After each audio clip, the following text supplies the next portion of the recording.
pemirsa, tadi ketika sidang kabinet terbatas, tiba-tiba saya teringat, hari ini adalah ulang tahun TVRI yang ke-54, TV Pemersatu Bangsa.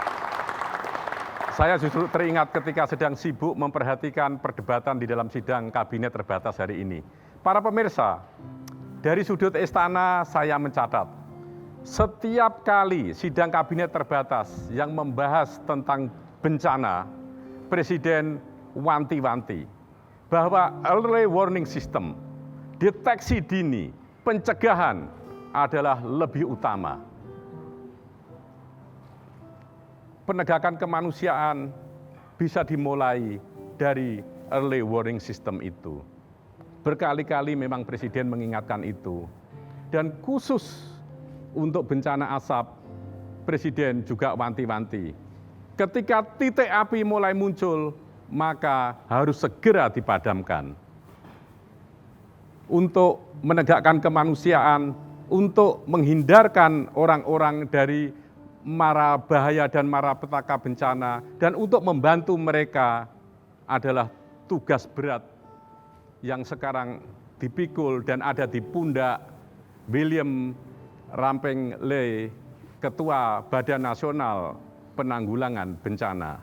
Pak William lah yang bertanggung jawab, seperti sebuah kapal di ombak yang ganas untuk membawa semuanya menjadi aman ketika bencana itu datang. Menanggulangi bencana adalah tugas BNPB.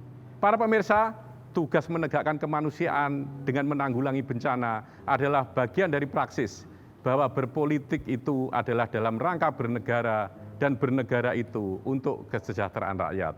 Para pemirsa dari sudut istana, Herdina silakan.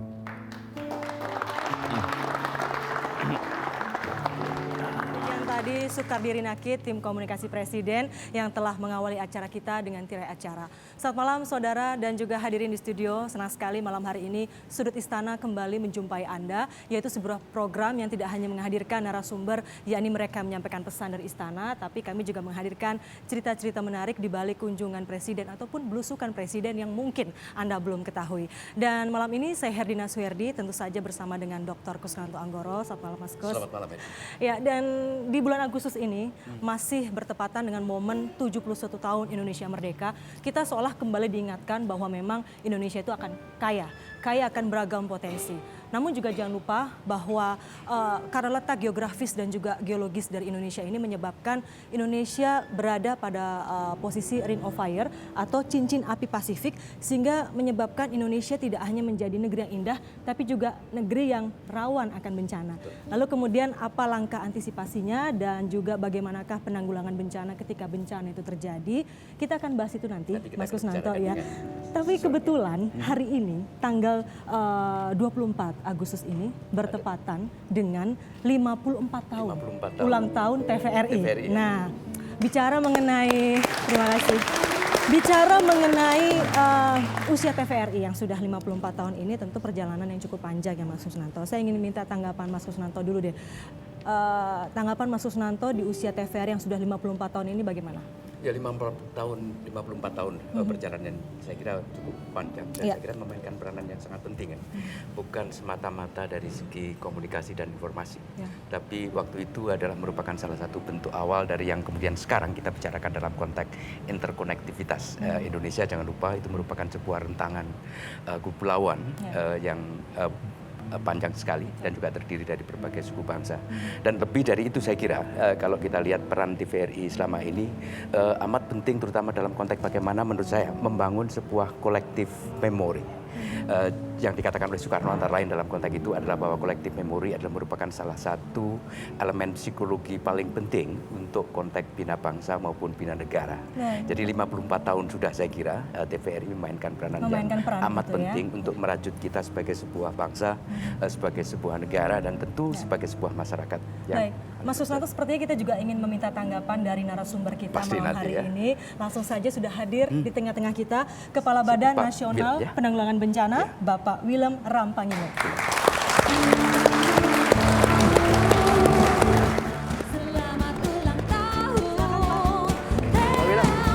Selamat datang. Thank you very much. Selamat malam. Terima kasih Bapak sudah hadir. istimewa bagi kami di Insan TVRI. Malam ini kami berulang tahun yang ke-54. Tadi seperti juga sudah saya tanyakan pertanyaan yang sama ke Mas Kusnanto. Saya juga ingin tentu bertanya ke Bapak, tanggapan Bapak sebagai pemirsa TVRI juga masyarakat warga Indonesia, tanggapan Bapak terkait dengan 54 tahun TVRI ini, gimana Pak? Baik, Mbak Dina. Selamat ulang tahun TVRI yang ke-54. Terima Itu kasih. dulu yang berempat. Tepuk tangan dulu. Saya akan menyampaikan kesan-kesan saya dengan TVRI. Sepanjang hidup saya pertama kali saya nonton TV ya TVRI itu. TVRI. Mulai dari hitam putih sampai dengan yang berwarna sampai canggih seperti sekarang. Dan saya adalah pemirsa yang sangat setia dari TVRI karena TVRI itu menjangkau ke pelosok-pelosok. Ya, lalu saya melihat juga kiprahnya.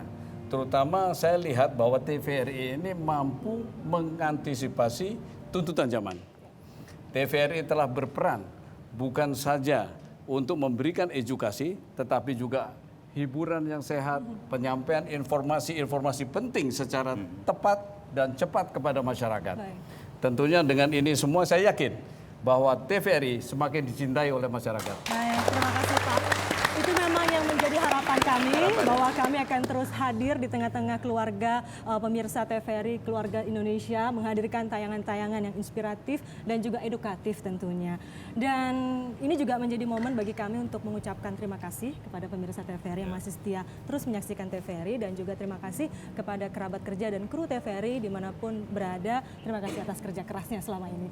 Baik, kita kembali ke tema kita malam hari ini, Mas Kusnanto. Malam hari ini kita akan bicara mengenai negara hadir menanggulangi bencana. Nah, sudah ada Kepala Badan Nasional Penanggulangan Bencana. Satu pertanyaan Pak, sebelum saya persilakan Bapak untuk duduk. Ya.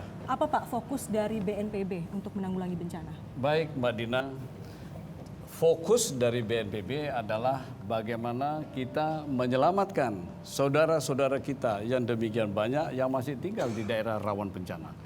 Ada 150 juta penduduk yang terpapar terhadap bencana gempa, lalu 4 juta untuk tsunami, 1,1 juta untuk erupsi, dan 64 juta untuk banjir, dan 41 juta terpapar terhadap bahaya longsor. Baik, ini Ya, ada jadi petanya Pak? kita bisa bayangkan ya dari petanya ini kalau kita melihat secara cermat bahwa peta ini menunjukkan bahwa Indonesia itu adalah negara yang tergolong sangat rawan bencana, yang sering disebut dilalui oleh Ring of Fire.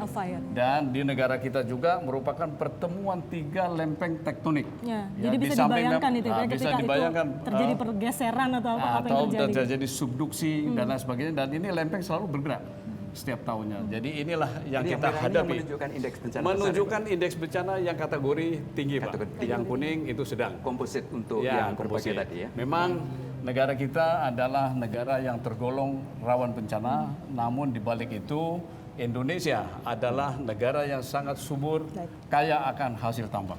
Ya. Jadi itulah fakta yang kita hadapi. Baik, kita Itulah akan negara bahas kita. lebih jauh Pak. Silakan Bapak duduk terlebih dahulu.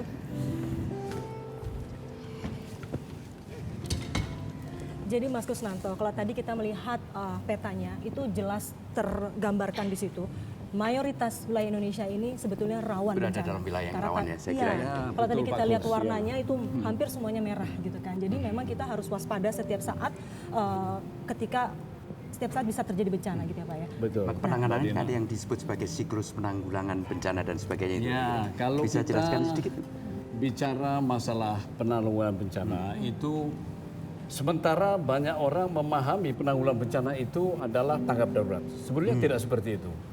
Kalau kita berbicara masalah penanggulangan bencana, itu ada 3 dimensi penting yang saling terkait dan tidak mungkin dipisahkan. Yang pertama adalah saat pra-bencana. Jadi pada saat pra-bencana kita harus melakukan upaya pengurangan risiko bencana. Jadi di sana termasuk membangun early warning tadi yang disampaikan oleh Mas Kardi, yang menjadi perhatian khusus Presiden. Jadi membangun early warning, melakukan mitigasi, baik yang struktural maupun non-struktural, membangun kapasitas masyarakat dan lain sebagainya. Banyak list yang panjang kegiatan-kegiatan pengurangan risiko bencana. diharapkan pada fase pra bencana apabila kita melakukan upaya pengurangan risiko bencana dengan benar dan baik, maka pada saat terjadi bencana kita bisa mengurangi. Ya, jadi yang kita bangun adalah apa?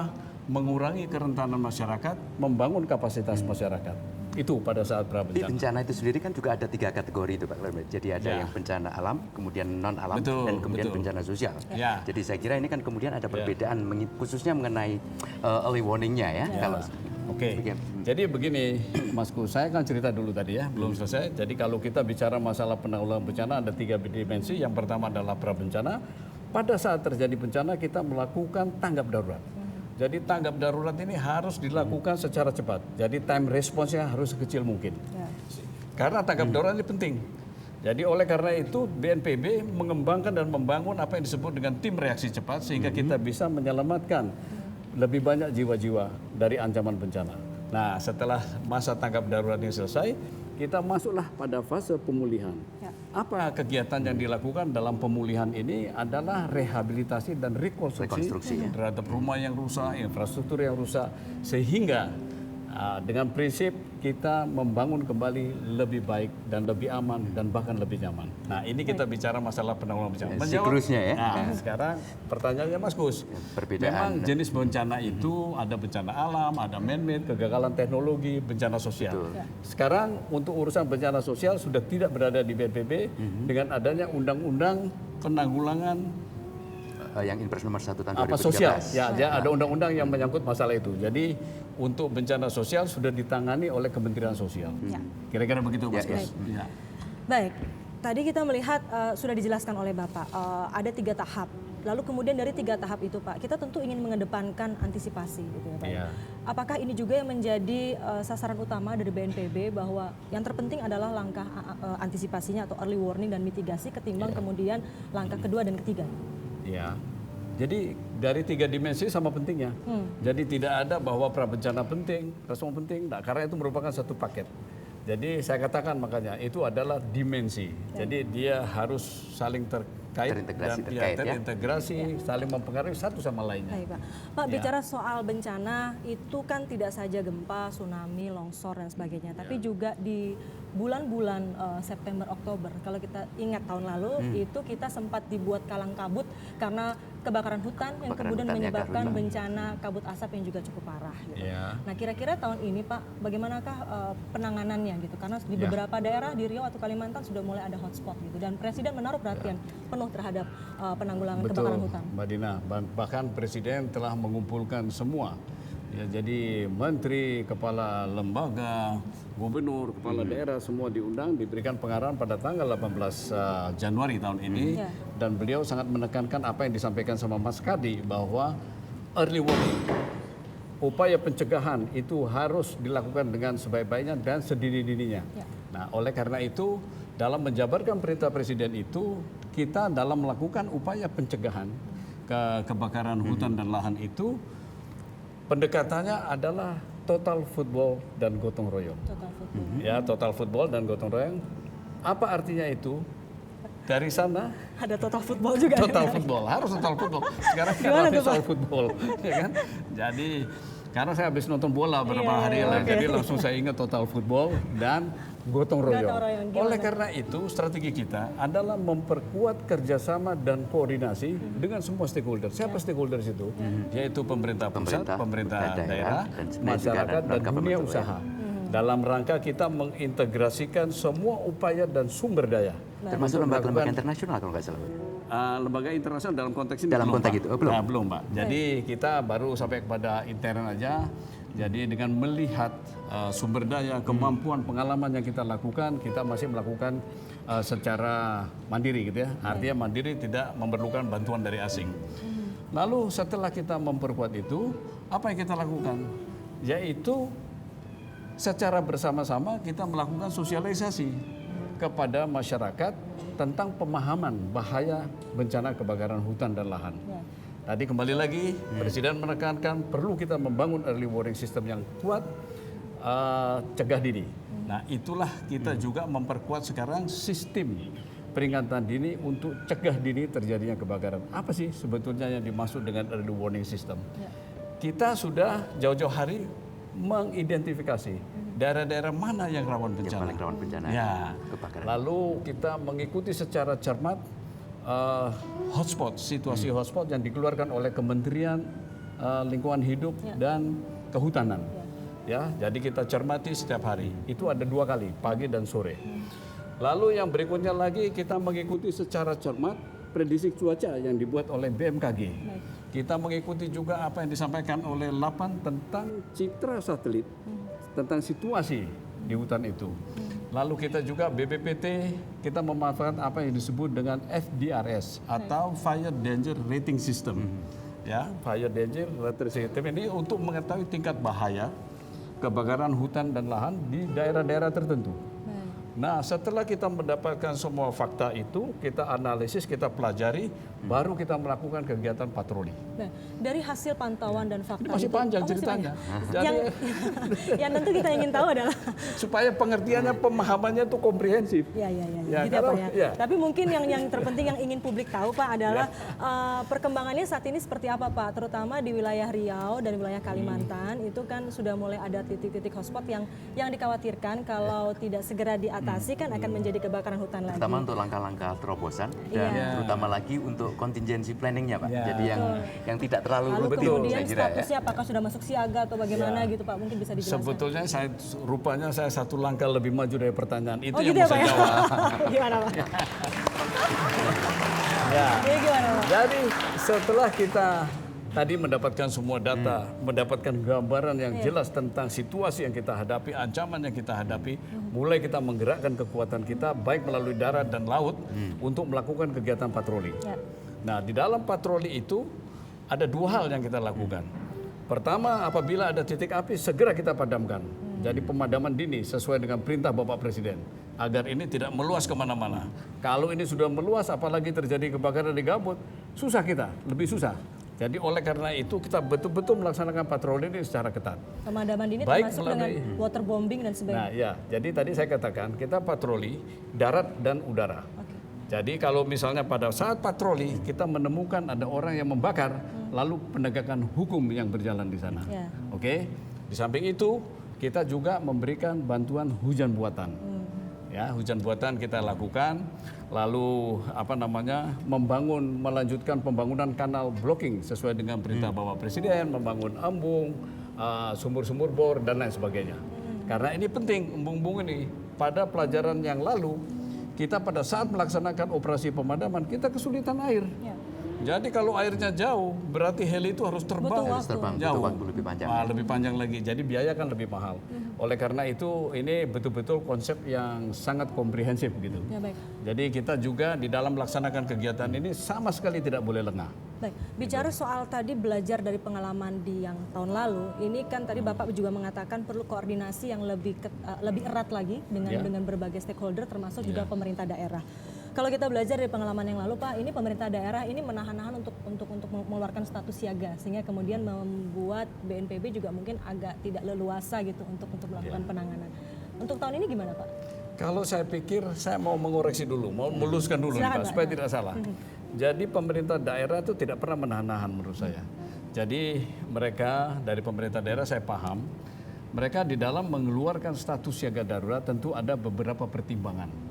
Nah setelah pertimbangan requirement dipenuhi, baru mereka mengeluarkan status siaga darurat. Menurut saya apa yang sudah dilakukan sama Pemda sudah bagus. Jadi just in time. Jadi dengan dikeluarkan siaga darurat itu, maka pemerintah pusat dalam hal ini BNPB bisa memberikan bantuan berbentuk pendampingan Pak.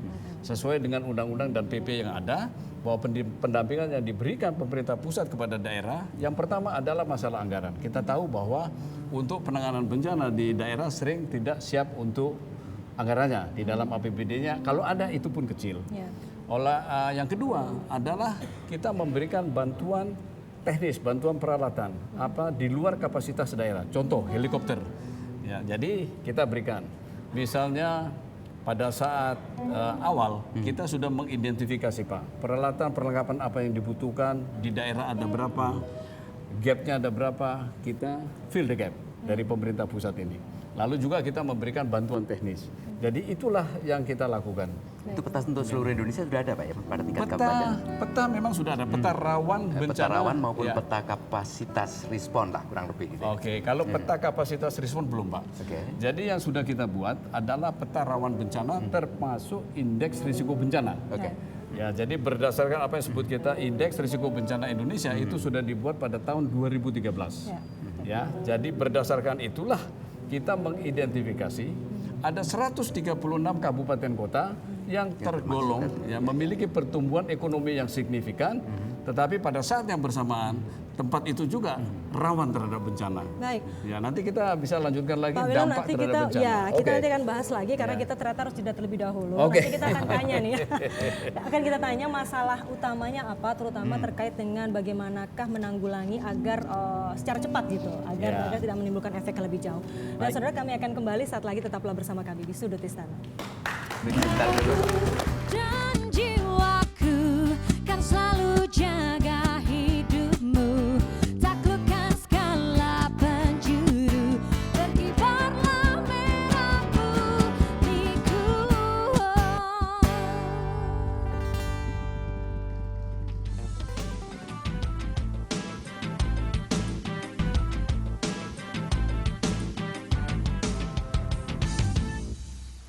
Terus berkibar merah putihku, menjulang perkasa di langit biru.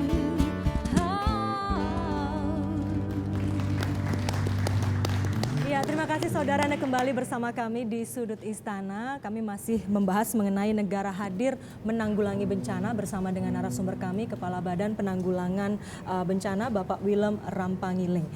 Pak, tadi pertanyaan saya sebelum jeda, monggo silakan dijawab Pak. Apa tantangan terberat gitu ya Pak ya dalam menangani kebakaran hutan? Oke. Jadi berdasarkan praktek kita di lapangan, cakupan luas wilayah yang kita jaga demikian luas. Ya. Ini akan menjadi tantangan dihadapkan dengan sumber daya kita yang tersedia.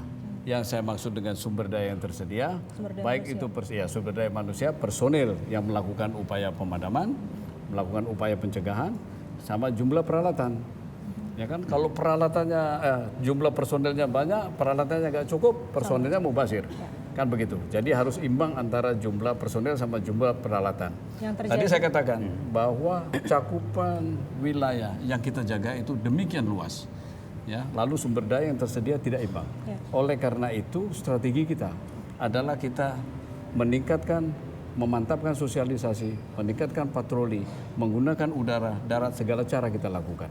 Ya, Agar sehingga sebelum meluas ya Pak ya? sebelum meluas begitu ada titik api sedikit langsung kita padamkan. Kita terbatasnya di ketersediaan SDM-nya atau peralatan sih Pak sebetulnya? Dua-dua. Dua-dua. Ya, dua-dua. Jadi oleh karena itu Berat gitu ya kalau dua-dua. supaya perimbangan antara luas tanggung jawab kita yang kita jaga dengan juga personil ini tidak terganggu, caranya bagaimana? Ya kebakaran jangan sampai terjadi besar. Tapi kan ada perbedaan karakteristik mengenai apa yang menyebabkan kebakaran itu sendiri. Ya, Misalnya karakteristik betul. tanah kan tidak sama Pak ya. Tidak sama. Ya. Responnya gimana Pak? Jadi begini, kita lihat pelajaran dari tahun lalu, jumlah luas yang terbakar itu adalah 2,61 juta hektar. 2,61 juta hektar. 2,61 Itu juta hektar. yang Di Sumatera dan seluruh Indonesia, Kalimantan. Ya. Belum seluruh Indonesia. Lalu kita lihat juga, kita amati juga dari 2,61 juta hektar, 1 jutanya itu kebakaran terjadi di atas lahan gambut. Oke. Ya, di atas lahan gambut.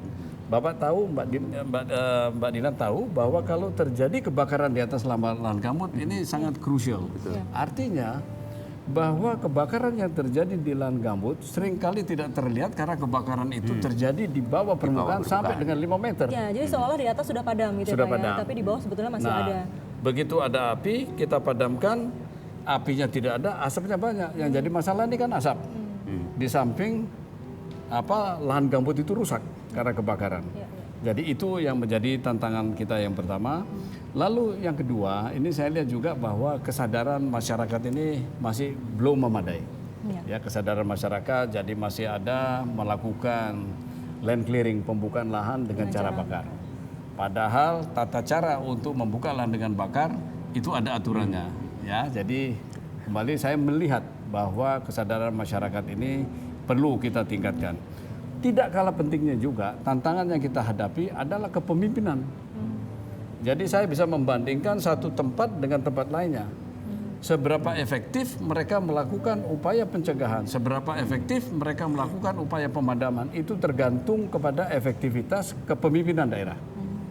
Ya, jadi kepemimpinan juga menjadi masalah. Nah, yang terakhir ini saya lihat juga bahwa alokasi anggaran untuk di daerah itu, yang tadi saya katakan ada yang tidak mengalokasikan, kalau ada itu pun kecil, ya. Tetapi ini tidak masalah. Artinya kita masih bisa fill the gap. Jadi itulah tantangan-tantangan utama yang kita hadapi dalam kita melaksanakan operasi pencegahan kebakaran hutan dan Jadi lahan. masih ada daerah yang tidak mengalokasikan dana untuk penanggulangan bencana ya Pak ya? Ya, Padahal betul. daerahnya- Kalaupun ada terlalu kecil. Kalau daerahnya Kalau rawan secara bencana. nasional itu Rawan kurang dari bencana, 1% APBN, betul. Mbak ya? Secara Kalau nasional kita kurang ya, secara nasional. nasional, nah pertanyaannya Kurang, saya kira kurang kurang. 1% dari Menurut APBN. itu yang bilang, Nah, Mas Kus yang bilang kurang. Ya kan? Kalau kurang dari, kalau jumlahnya dari pasti kurang. 1%. kurang dari 1% betul. Kurang dari 1%. Kurang dari 1% cuma 0, sekian persen ya. Baik. Itu betul. Baik Pak. Ya. Pak, kalau kita bicara bencana kan banyak ya Pak ya. Ya. Indonesia rawan bencana, gempa, longsor, tsunami dan sebagainya. Lalu kemudian tantangan yang terberat adalah bagaimana kita bisa dengan cepat menanggulangi bencana secara cepat gitu tadi Ya. Pak ya. Apa sih Pak sebetulnya masalah utama yang dihadapi dalam usaha BNPB untuk melindungi masyarakat dalam waktu cepat? Oke. Jadi kita lihat ya. Ini di luar kebakaran hutan ya Pak ya? Kita lihat nature dari geografi kita, dari topografi kita ya, akan menjadi permasalahan besar apabila bencana itu terjadi di daerah yang terpencil atau daerah yang tidak memiliki akses untuk transportasi, untuk masuknya sulit.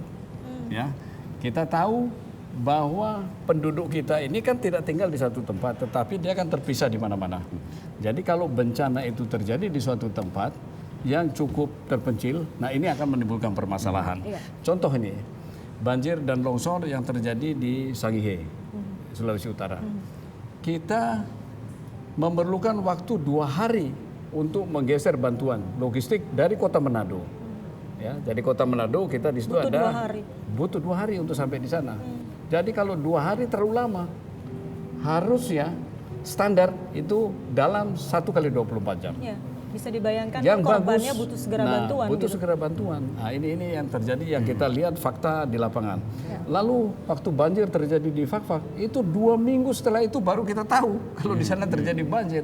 Itu Berarti kenapa apa? Pak waktu itu masalahnya? Banjir di sana. Enggak, Di maksudnya Fakfak. kenapa sampai 2 minggu gitu baru Nah, BNPB ya karena tahu? tidak sistem komunikasi yang tidak mendukung. Ya, jadi kembali tadi saya katakan permasalahan itu akan timbul apabila bencana itu terjadi di daerah yang remote area. Baik. Lalu saya juga melihat satu menit. Ya, Jadi kapasitas lokal itu juga masih belum memadai. Ya. Ya sudah terjadi di remote area, kapasitas lokalnya kurang, sistem komunikasi tidak bagus. Baik. Itulah masalah. Baik Pak Willem, ini kita juga akan dengarkan langsung ya. Ini kan tadi penjelasan dari Bapak. Kita juga ingin dengar langsung bagaimana sih apa yang dialami oleh petugas ataupun Mereka-mereka yang perwakilan langsung BNPB di yang langsung berada di lapangan ya. daerah. Ya. Daerah. Di sini sudah hadir Kepala Pelaksana BPBD Kabupaten Pandeglang, Bapak Doni Hermawan. Ya, selamat malam Pak Doni. Ya, dan juga hadir Kepala Pelaksana BPBD Provinsi Maluku, Ibu Farida Salampesi. Selamat malam Ibu Farida, terima kasih sudah hadir. Baik. Saya ke Pak Doni dulu deh. Pak Doni ini Kepala Pelaksana BPBD Kabupaten Pandeglang ya Pak ya. Tadi juga disampaikan oleh Pak Kepala Badan, ada berbagai tantangan yang berbeda di setiap daerah. Kita tahu di wilayah Bapak beberapa waktu yang lalu terjadi banjir longsor. Bagaimana Pak penanganannya ketika itu dan kemudian kendala apa yang dihadapi? Jadi memang kejadian kemarin bencana banyaknya Pak, Bu. Terjadi itu pada malam hari. Jadi pada semua orang lagi asik tidur, terjadinya bencana seperti itu. Kejadiannya seringnya terjadi malam hari. Malam hari. Jadi pada saat kemarin itu kami ditelepon sama kepala desa bahwa di wilayah Carita dan Labuan terjadinya banjir, kami kaget. Kagetnya kenapa? Di wilayah kota Pandeglang sendiri itu tidak ada hujan. Tidak ada hujan sama sekali.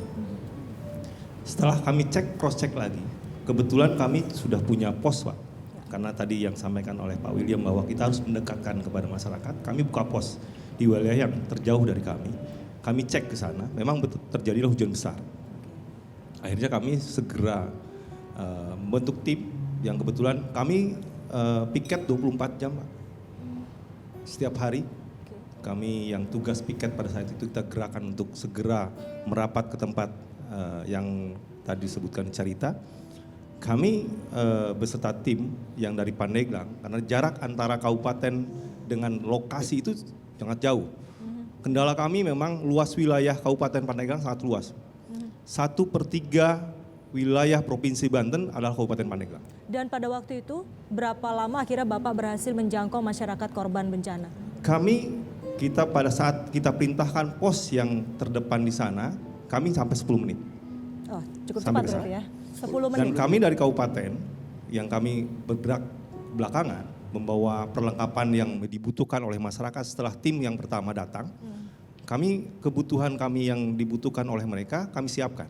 Perahu karet kami siapkan, perlengkapan lain, tali temali, karena kami butuh evakuasi, karena permintaan dari kepala desa itu butuh evakuasi.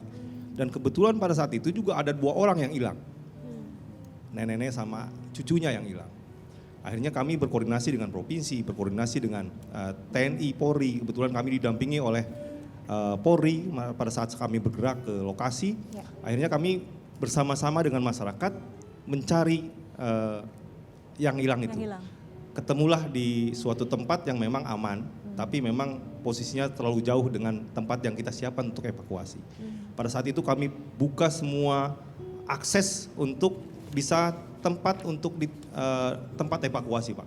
Ada masjid di sana, ada puskesmas kami buka di sana. Semua masyarakat yang terkena dampak kami evakuasi di sana. Karena kami tahu bahwa wilayah Carita dan Labuan khususnya banjir, hujan besar, 1 hari pasti banjir, Pak. Dan pasti surutnya pun cepat. Hitungan jam saja pasti sudah surut. Tapi yang kami tidak bayangkan kemarin itu adalah disertai dengan longsor di wilayah-wilayah pegunungan. Karena kami di wilayah Kabupaten Pandeglang ada 5 gunung yang memang ada di wilayah Kabupaten Pandeglang. Kami tidak bisa prediksi itu. Sehingga kemarin terjadinya korban kemarin kami tidak bisa prediksi. Karena disertai dengan longsor. Biasanya Carita itu nggak pernah lebih dari 1 desa yang banjir. Ini hampir semua desa kena banjir. Ada 9 desa yang kena banjir Carita. Kalau Labuan sudah pasti.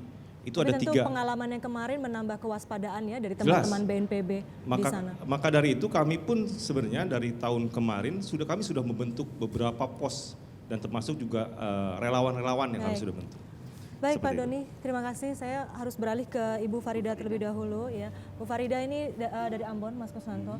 Dan mungkin kalau kita bicara Ambon, luar Jawa dan Jawa, mungkin secara geografis barangkali ada perbedaan begitu ya Bu ya. Bagaimana sejauh ini penanggulangan bencana di wilayah Maluku sendiri Bu? Apa saja tantangannya juga di sana? Terima kasih Mbak. Izin Pak Kaban. Pertama-tama saya mau menyampaikan dirgahayu dulu TVRI. Ya, terima kasih Bu. Ya. Assalamualaikum warahmatullahi wabarakatuh. Selamat malam para pemirsa.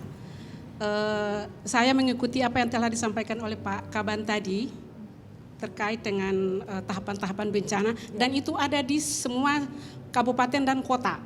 Ada kebijakan nasional yang memang ada pada tingkat nasional dan ada kebijakan daerah yang ada di daerah. Kami tetap sesuaikan dengan bagaimana sih geografis kita, bagaimana sih daerah kita, bagaimana sih kita menyiapkan masyarakat kita.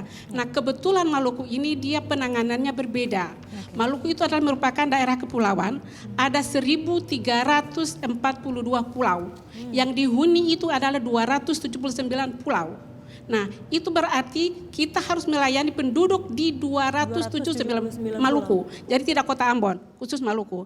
Nah, namun organisasi BPBD itu sudah ada di setiap kabupaten kota.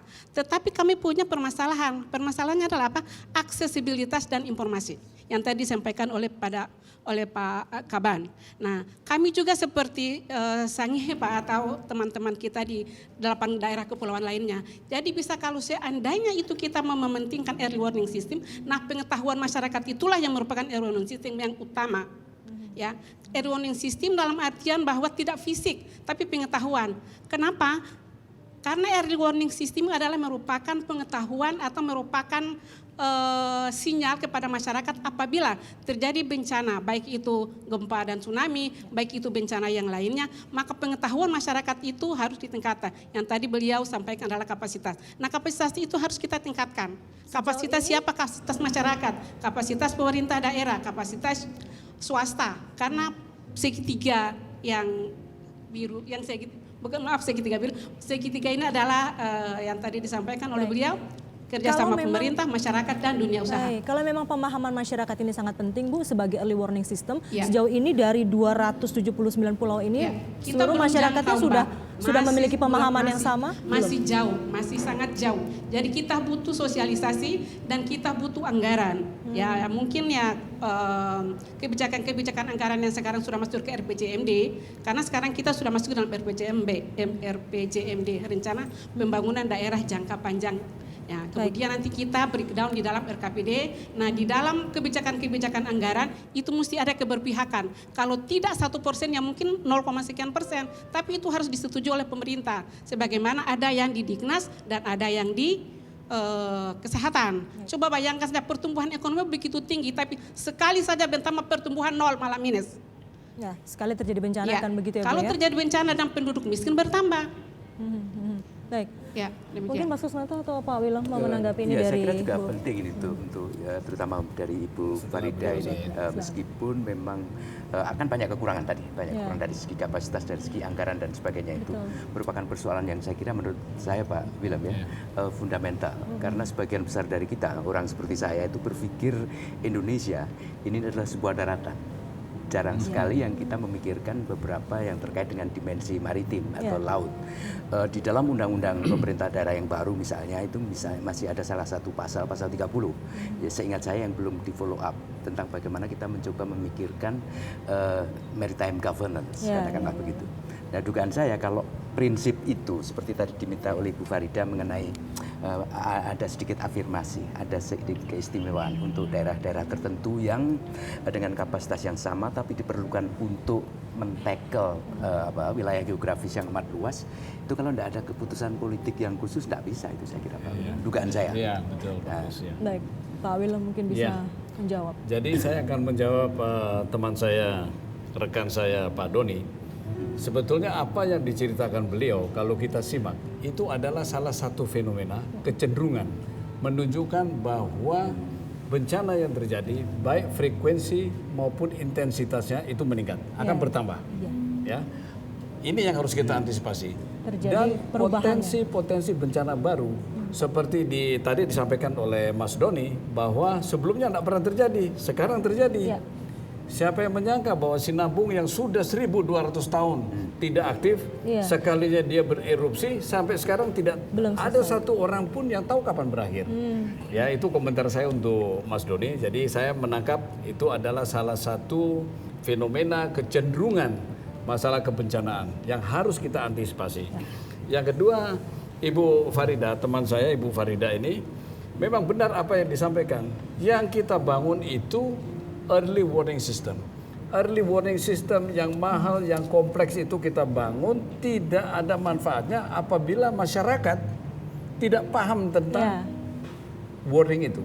Ya, kita ada dua kendala Pak, menyangkut masalah early warning system. Nah, ini yang sekarang kita kembangkan, bagaimana informasi kebencanaan, peringatan-peringatan dini itu sampai kepada masyarakat apa yang disebut dengan broadcast cell. Jadi masyarakat bisa menerima peringatan itu baik melalui TV. Kalau TV sedang ada siaran bisa diintervensi dengan berita itu. Itu salah satu terobosan yang dilakukan. Medsos dan lain sebagainya. Terobosan itu yang kita lakukan. Untuk menyiasati juga anggaran yang mungkin belum terlalu besar gitu ya Pak betul. ya. Nah, setelah masyarakat tahu, ini harus mindset dan perilaku masyarakat yang akan menjadi target kita juga. Setelah mereka menerima informasi itu, bagaimana mereka bereaksi, memberikan respons terhadap berita itu. Nah, itu baru namanya early warning system secara utuh. Telah berjalan Baik Pak Wilam dan Mas Kusnanto, kita harus jeda terlebih dahulu. Dan terima kasih tadi Bu Farida, juga Pak Doni, terima kasih. Nanti selamat bertugas kembali di daerah masing-masing. Dan saudara, kami akan kembali sesaat lagi. Tetaplah bersama kami di Sudut Istana. Dan jiwaku kan selalu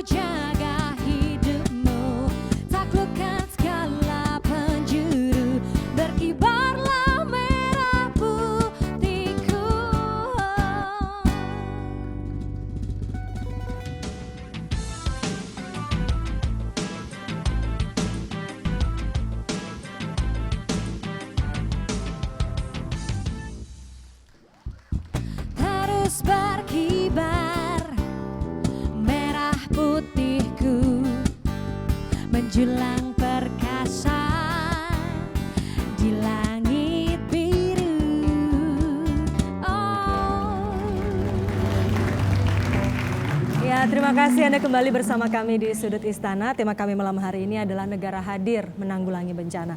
Mas Susnanto tadi sebelum jeda sepertinya ada yang mau ditanyakan ke Iya Pak memang, Kepala. tadi kan kita ingat apa yang ditayangkan dari awal bahwa Indonesia itu kira-kira berwarna merah dan begitu, yang menunjukkan bahwa indeks bencana kita, peluang untuk terjadi bencana itu sangat besar dan begitu.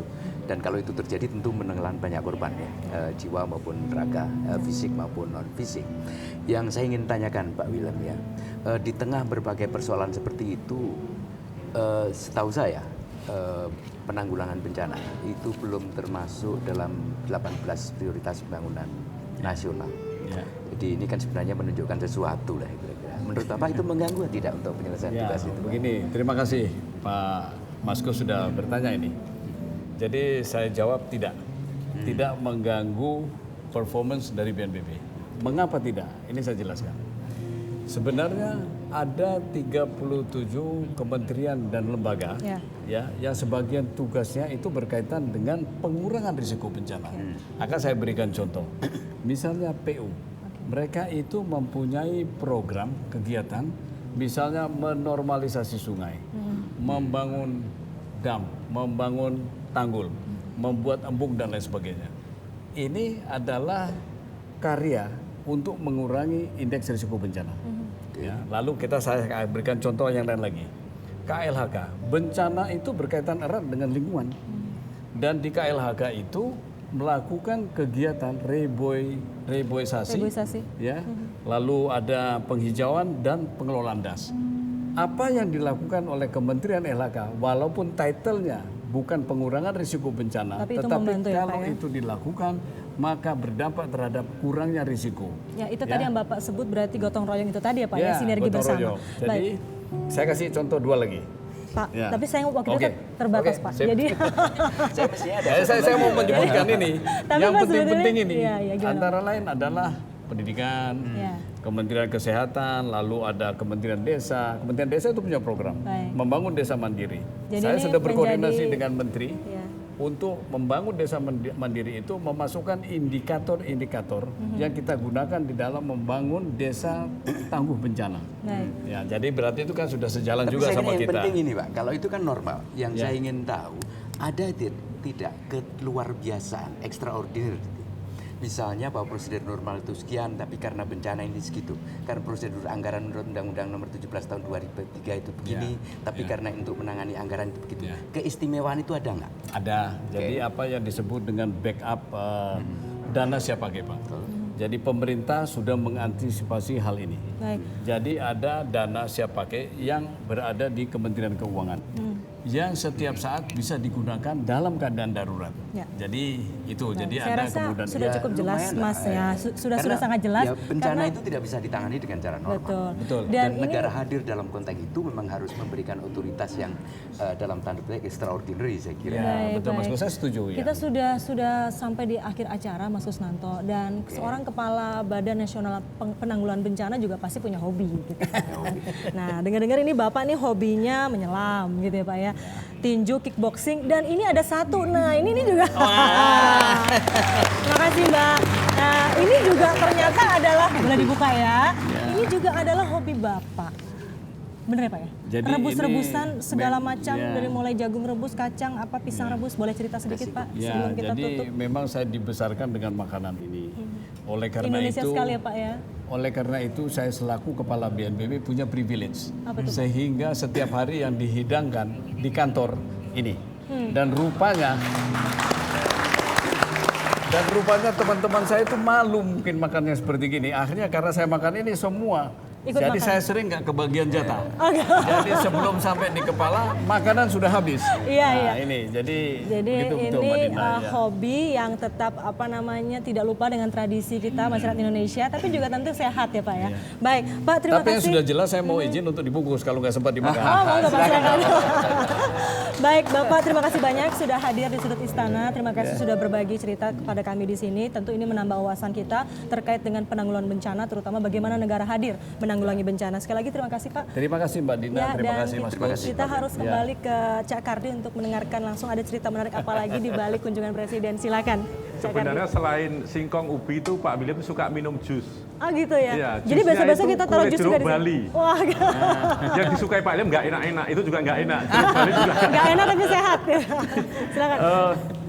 Para pemirsa, catatan saya 31 Oktober 2015. Waktu itu Pak William baru saja diangkat jadi Kepala Badan Nasional Penanggulangan Bencana. Ikut kunjungan kerja bersama kami, Panglima TNI, Kapolri, dan beberapa menteri ke Pulang Pisau, Palangkaraya. Waktu itu bencana asap.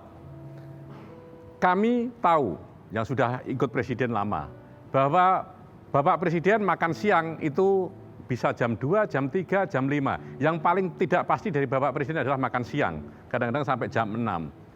Makanya ketika di mobil ada makanan apapun, ketika itu ada pisang, saya langsung makan. Pak William tanggap sama dengan Kapolri dan Panglima TNI, langsung makan juga karena kita tahu makan siang nanti bisa jam 5. Saya berpikir, Pak William itu memang cekatan. Kami langsung masuk ke wilayah yang habis terbakar di hutan waktu itu. Saya kaget. Tiba-tiba Presiden jongkok dan tali sepatunya lepas. Hanya Pak William yang tanggap dan ngambil potretnya. Itu foto yang luar biasa. Tidak ada yang punya foto itu, hanya Pak William yang punya. Itulah kecepatan cocok jadi Kepala Badan Penanggulangan Bencana. Para pemirsa, di penutup ada lagu, nanti sebelum saya tutup lagu Mars Tangguh. Seperti biasa dari sudut istana ini, dari rumah para pemirsa, dari sudut tanah air, jangan pernah lelah mencintai Indonesia.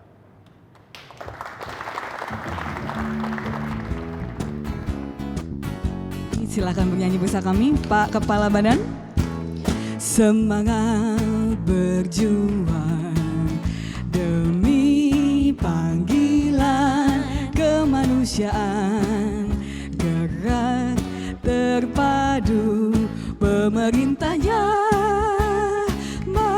masyarakat dan dunia usaha demi negara, wujudkan cita menuju ketangguhan bangsa menghadapi bencana.